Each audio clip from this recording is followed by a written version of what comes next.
Welcome back, everyone. Today we're going to be talking about the red and white cards from March of the Machine that I really like.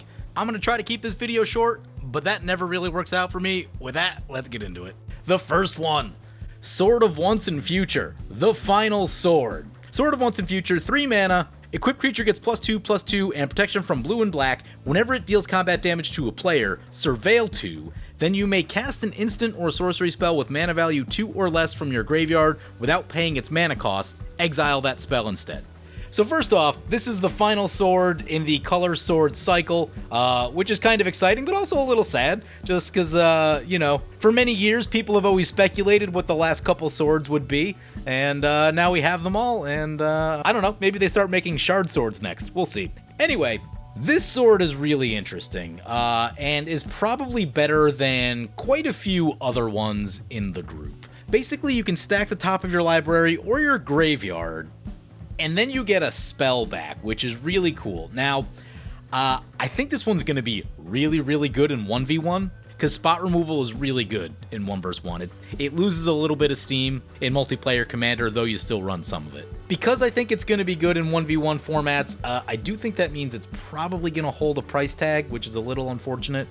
But hopefully it'll come down at some point. But as far as its Commander applications, I've been thinking about this one quite a bit. It's a very interesting sword. So, first and foremost, graveyard decks. Like for me, the Angel Reanimator, I think this could be really cool because stacking the top of the deck, kind of a big deal.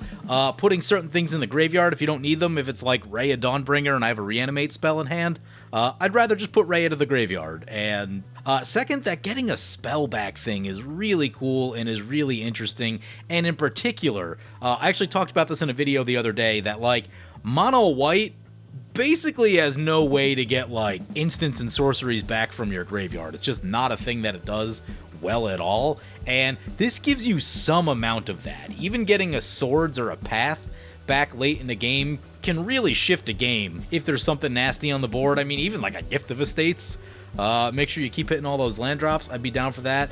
Steel Shaper's Gift, find this sword, cast it again, get another sword. Not the worst thing I've ever heard of. So there's a lot of really cool little things to do with this. I think this will also be good in like your blue-black X control decks, Grixis and Esper, stuff like that, where there's going to be a lot of cheap removal spells.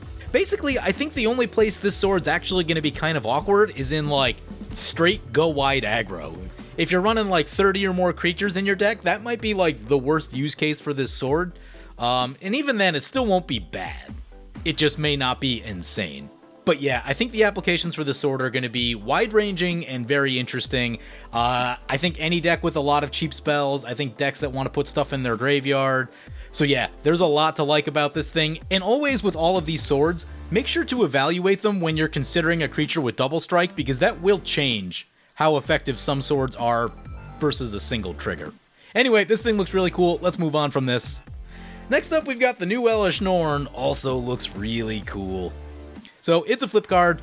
Front side, 4 mana 3/5, Vigilance. Whenever a source an opponent controls deals damage to you or a permanent you control, that source's controller loses 2 life unless they pay 1. Pay 3, sacrifice other creatures, exile Elesh Norn, and then return it to the battlefield transformed, activate only as a sorcery. On the backside, it's a saga that says incubate 2 5 times, then transform all incubator tokens you control. Creatures you control get +1/+1 and gain double strike until end of turn. That mode's going to be really strong, I think. And then even stronger than that is destroy all other permanents except for artifacts, lands, and Phyrexians. Exile it and return it to the battlefield on its front face. Yeah, that's pretty cool. There's an incredible amount to like about this card. Honestly, the front half of the card by itself is already like very good, let alone once you start considering all the stuff on the back. This card kind of does a little of everything, honestly. It's got life loss, it makes creatures for you, it pumps your creatures up, gives them double strike. That double strike mode can be really good for finishing out a game. And then if that doesn't work, blow everything up is also really good. Plus, you should still have a bunch of things left on board. I would guess that this sees multi-format play. It just seems very, very good. Next up, we've got Urabrask, also really cool. So this one is a 4 mana 4/4 with first strike. Whenever you cast an instant or sorcery spell, Urabrask deals 1 damage to target opponent, add a red mana. That ability is insane. Pay 1, exile it, return it to the battlefield, flipped. only as a sorcery, and only if you've cast 3 or more instant or sorcery spells this turn. And on the backside, we have the Great Work. It's a saga that says, deals 3 damage to target opponent and each creature they control, solid. Create 3 treasure tokens, also pretty good. And then finally, until end of turn, you may cast instant and sorcery spells from any graveyard. That's a big deal. If a spell cast this way would be put into a graveyard, exile it instead, then return this back to its front face. Oh man, yeah, there's a lot to like here. The first thing I thought of when I saw this is Feather decks. Feather decks will love this. This is a huge pickup for Feather because you're now getting the damage and getting the mana all in the same spot. Plus you're creating that redundancy of the add mana effect per spell, which Feather has been needing because there's, what, maybe 2 or 3 of them currently. So that stuff's all really cool, and also, I mean, just regular Spellslinger decks are gonna like this too. If you're casting a million spells that turn where you try to go off, you're gonna do a lot of damage, and you're gonna get a lot of mana back. As far as the modes on the backside, do not underestimate 3 damage to target opponent and each creature they control. I've been using Sulphurous Blast for years, and it's generally gotten better because creatures have gotten smaller and more efficient. Treasure token's obviously good, and then the Yawgmoth's will any graveyard, basically? Yeah, Urabrask looks really, really cool. I'm excited about this one. This will have application in a lot of different decks, I think. And beyond that, I guess I didn't even think about it in the command zone. As a commander, it's probably going to be really good also. Damage and mana with removal on the backside? Yeah, this card seems kind of insane. Definitely love the new Urabrask. Next one of the few non-Boros cards on this list. Kroxa and Kunaros. 6 mana for a 6/6, Vigilance, Menace, Lifelink. When it enters the battlefield or attacks, you may exile 5 cards from your graveyard. When you do, return target creature card from your graveyard to the battlefield. Mardu Reanimator with a bunch of keywords. I don't know, it just seems really cool to me. I'm gonna build it. I think it's a really cool card. Next up is a card that I think is very easy to underrate. Elspeth's Smite is 1 mana instant, does 3 damage to target attacking or blocking creature. If it would die, exile it this turn instead. So, historically, I do not run enough graveyard removal in my decks, which means I lose a lot of games to someone getting back their best thing late in the game, or a lot of times it's even just getting back an Eternal Witness. The exile is what makes this card really good, because now you don't necessarily have to die to that one thing that keeps coming back. We'll call it an Eternal Witness. I think this card will perform very well and catch a lot of people off guard. Next up, we have another 1 mana white instant that also seems really good. Surge of Salvation, 1 white, instant, you and permanents you control gain hexproof until end of turn, prevent all damage that black or red sources would deal to creatures you control this turn. This is a really good protection spell. There's a lot to like about this seemingly innocent card. First up, it says you and permanents you control, which already makes this better than like most of the other white protection spells that exist, other than like Teferi's protection. Because most of the ones before Blacksmith's skill didn't protect all permanent types, and they especially didn't protect you.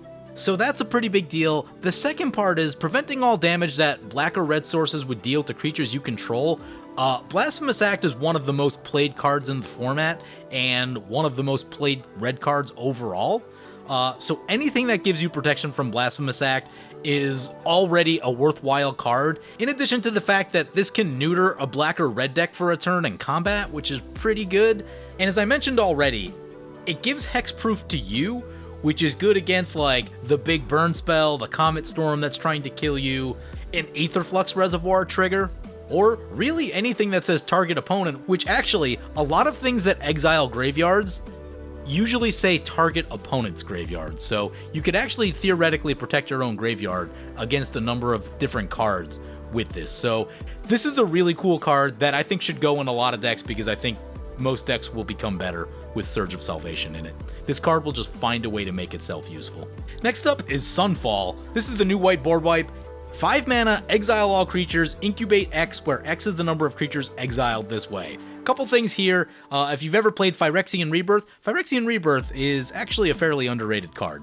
Its biggest drawback really is that there's just a lot of white board wipes to choose from, but I played a game the other day where someone absolutely went ham with the Phyrexian Rebirth token. In that same way, this allows you to incubate, so you'll be able to make a giant Phyrexian, and more importantly, it exiles all creatures. As I was talking about earlier, exile is super important. So many decks run a ton of recursion, And so many times you'll lose to that big creature you already killed one time that's just sitting in the graveyard waiting to come back, and all those fears go away when you exile all of someone's creatures. If you've ever seen how nasty an Ugin can be on the board, this is a smaller version of that effect. So my main question with Sunfall is, where does it sit in the hierarchy of the cost-reduced board wipes, like Vanquish the Horde and Doomscar?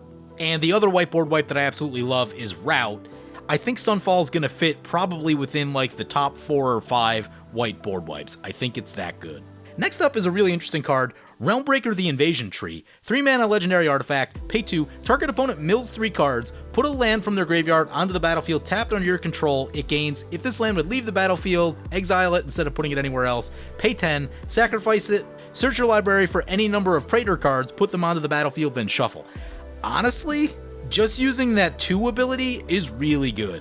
A lot of non-green decks struggle to get more lands into play than the actual turn count. That makes Burnished Heart still a highly played card for that reason, because they are so heavily reliant on artifact ramp that if someone plays an Austere Command or a Vandal Blast, you just get annihilated. When I look at this, here's a few things I'm thinking about. I'm thinking about Mardu decks, where historically the lands tend to be kind of awful. I'm thinking about mono black decks, where you tend to want a lot of swamps because of the mana doublers.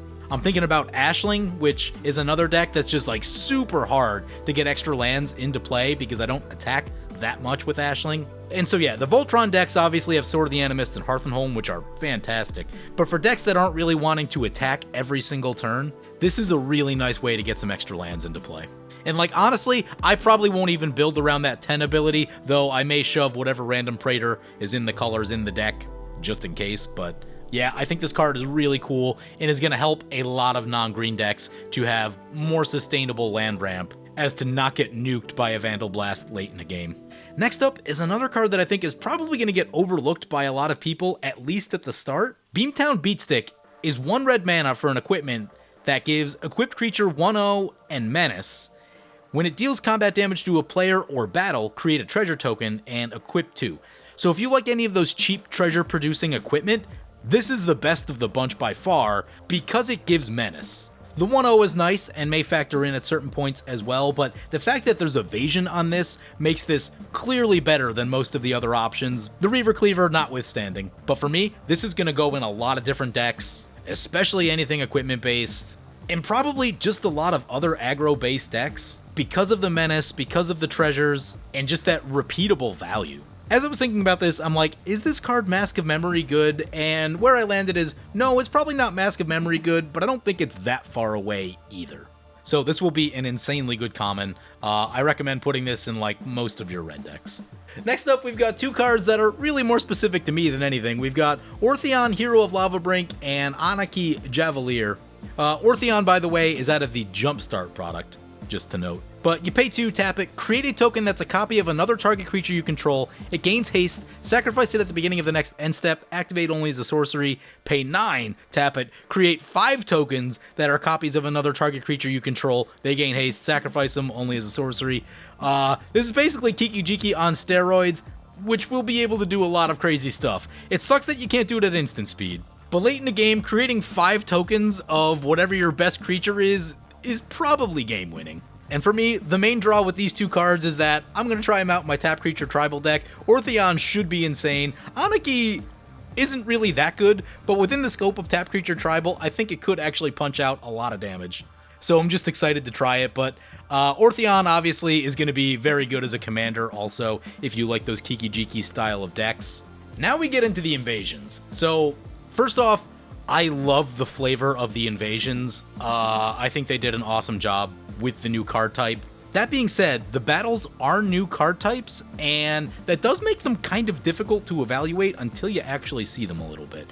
But I do think at least some of them will be pretty good for Commander. And so the very basic idea with the battles is you play the battle, you choose an opponent who has to defend it, and then you get the ETB trigger for the battle.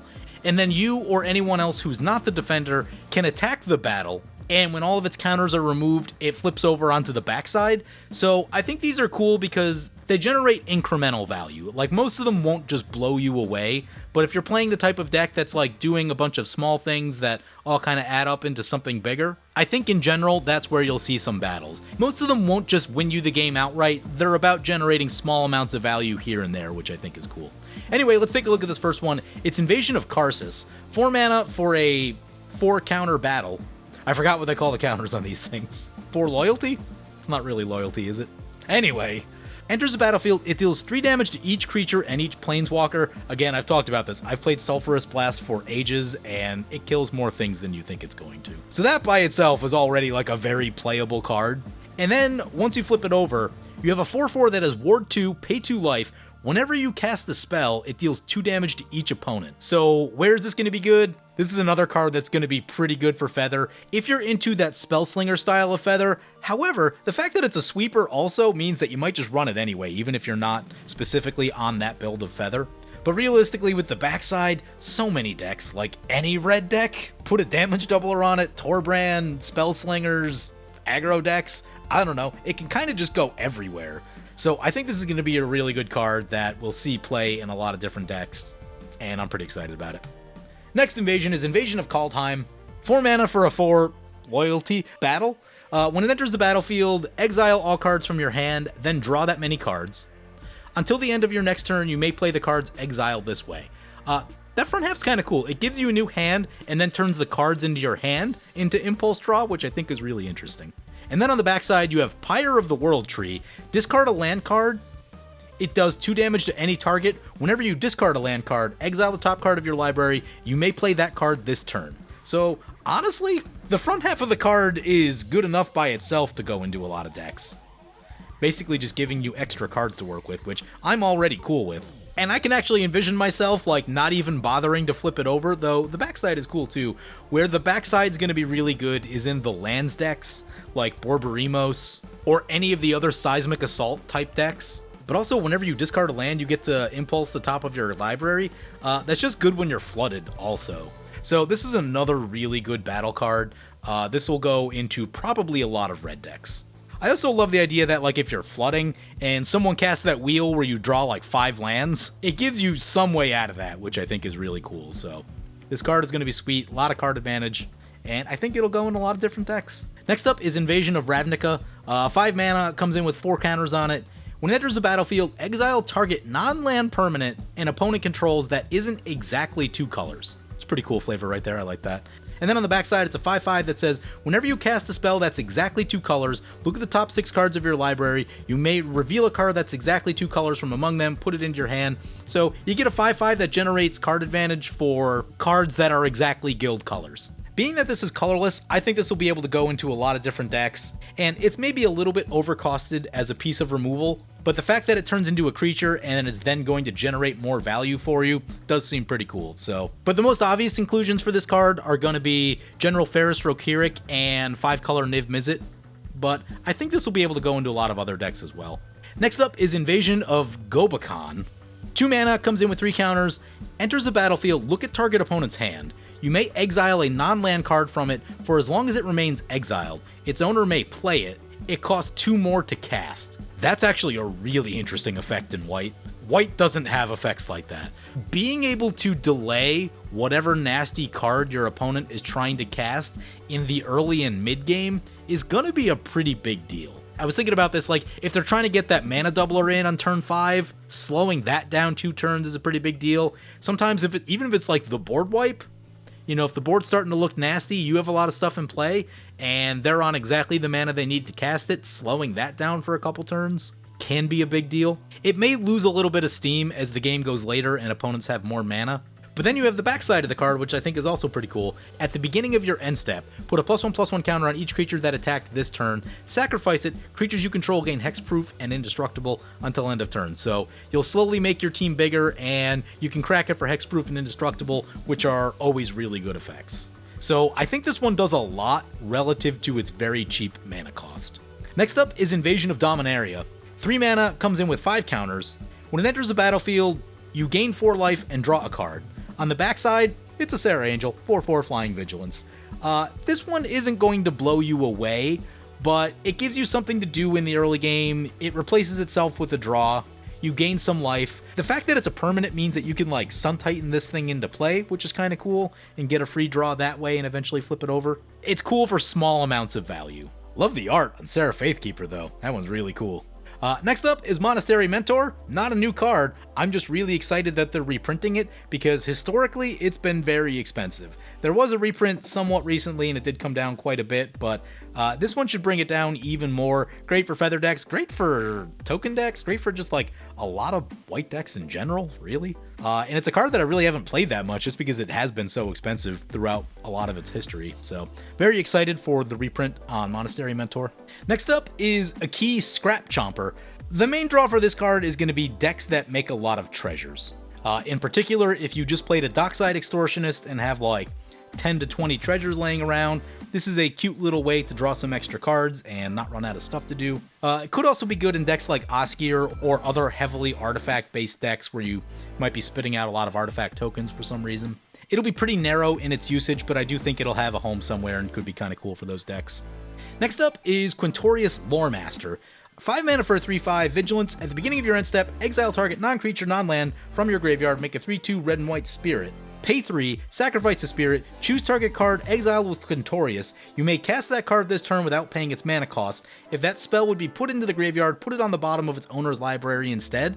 One, there's a mouthful of text on that card, but yeah, there's a lot of cool stuff going on there. It makes bodies, it allows you to recast stuff later in the game with its ability. I think it'll be a fun build around commander. Next up is Ren's Resolve. 2 mana sorcery, exile the top 2 cards of your library. Until the end of your next turn, you may play those cards. So this may not be the video to do this, but you guys know that I have no love for Faithless Looting. I think in 95% of decks, Ren's Resolve will be better than Faithless Looting. I've talked about it a lot that like, unless you're very specifically playing Reanimator, I really don't like looting effects in red that much, and I will be much happier to play a Ren's Resolve than any sort of like Tormenting Voice, Faithless Looting, any of that stuff. Moving on, next up we have Rampaging Raptor, 4 mana 4/4, trample haste. When it deals combat damage to an opponent, it deals that much damage to target planeswalker or battle that player protects. This isn't like an A-tier commander card, but I think it'll be solid in some aggressive decks, giving you some way to deal with planeswalkers, because planeswalkers can be a headache. And of course it's a dinosaur, so probably pretty solid for a dinosaurs deck. Next up is Nahiri's Warcrafting. It's a 3 mana sorcery, deals 5 damage to target creature, planeswalker, or battle. Look at the top X cards of your library where X is the excess damage dealt this way. You may exile one of those cards, put the rest on the bottom of your library in a random order. You may play the exiled card this turn.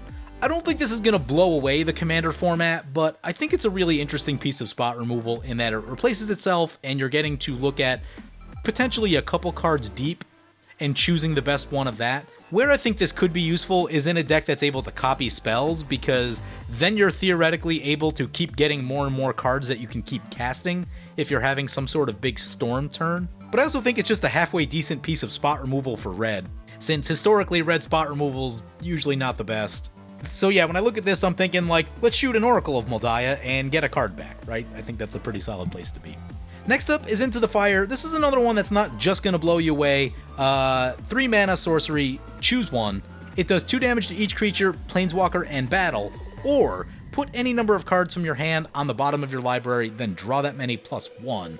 That's a lot of utility. There are certain board states where doing 2 damage to each creature will blow away a lot of things, and that's fantastic. If that's not the case, you can recycle the cards in your hand and try to get the things that are more useful. If you've ever played Valakut Awakening, it's basically that effect. So I think this is just going to be a nice little utility card, and definitely at least worth testing out in some of your decks. Next up is Jeru and Hazoret. 5 mana 5/4, as long as you have 1 or fewer cards in hand, it has Vigilance and Haste. Whenever it attacks, look at the top 6 cards of your library. You may exile a legendary creature card from among them, put the rest on the bottom of your library in a random order. Until end of turn, you may cast the exile card without paying its mana cost. This one's tricky. My first thought was that I think this has to be in the command zone, like you really have to build around this one to take full advantage of it. But I think building a red and white legendary deck could be pretty interesting. The other place that it might fit is if you're playing like 5-color legends or something like that. But I do think this one's going to be fairly narrow, as it doesn't seem like it really wants to fit into your run-of-the-mill aggro deck. Next up is a cool little hate bear, Phyrexian Censor. 3 mana 3/3, each player can't cast more than 1 non-Phyrexian spell each turn. non-Phyrexian creatures enter the battlefield tapped. So half of a blind obedience, and I've been absolutely sticking it to people with blind obedience lately. And second, almost like an Aethersworn Canonist effect for Phyrexians. If you're already set up on the board, this is really solid for slowing everyone else down so they don't go wild. This will be particularly good against value decks, so I think this will be a very strong hate bear that will probably show up in a lot of hate bears decks. Next up is City on Fire, which is a really cool card because Fiery Emancipation is stupidly expensive, and City on Fire says, convoke, if a source you control will deal damage to a permanent or player, it deals triple damage instead. And importantly, it's printed at rare, not mythic, so this should be very affordable and hopefully may even bring down the price of Fiery Emancipation in the event that you're wanting both. But triple damage can go in basically any red deck. You gotta love how focused red is. Red cards do damage, and then they make red cards that double and triple that damage. Beautiful synergy. Next up is Chandra Hope's Beacon, is a 6 mana 5 loyalty planeswalker. Whenever you cast an instant or sorcery spell, copy it. Choose new targets for the copy, triggers only once each turn. Can add 2 mana in any colors. Can exile the top 5 of your library. You may cast an instant or sorcery spell among them. And then minus deals X damage to each of up to 2 targets. Yeah, so if you're in a deck that wants to be copying spells, this will be very good. Your burn decks, your spellslinger decks. But also you can just use it as a nice value planeswalker as well. It's maybe a little pricey at 6 mana, but the fact that that 2 mana that you add doesn't need to be used on instants or sorceries specifically means that you could theoretically play this in an aggressive deck and then just like double up a removal spell or something like that. So there's a lot of cool utility on this card. The 6 mana might hold it back a little bit, but I think it'll at least be worth trying it out somewhere just to get a feel for it. Next up is Boonbringer Valkyrie. This one is super narrow, but I thought it was cool. So 5 mana 4/4, backup 1, which says whenever this creature enters a battlefield, put a +1/+1 counter on target creature. If that's another creature, it gains the following abilities until end of turn: Flying, First Strike, Lifelink. So for me, I have a keywords deck.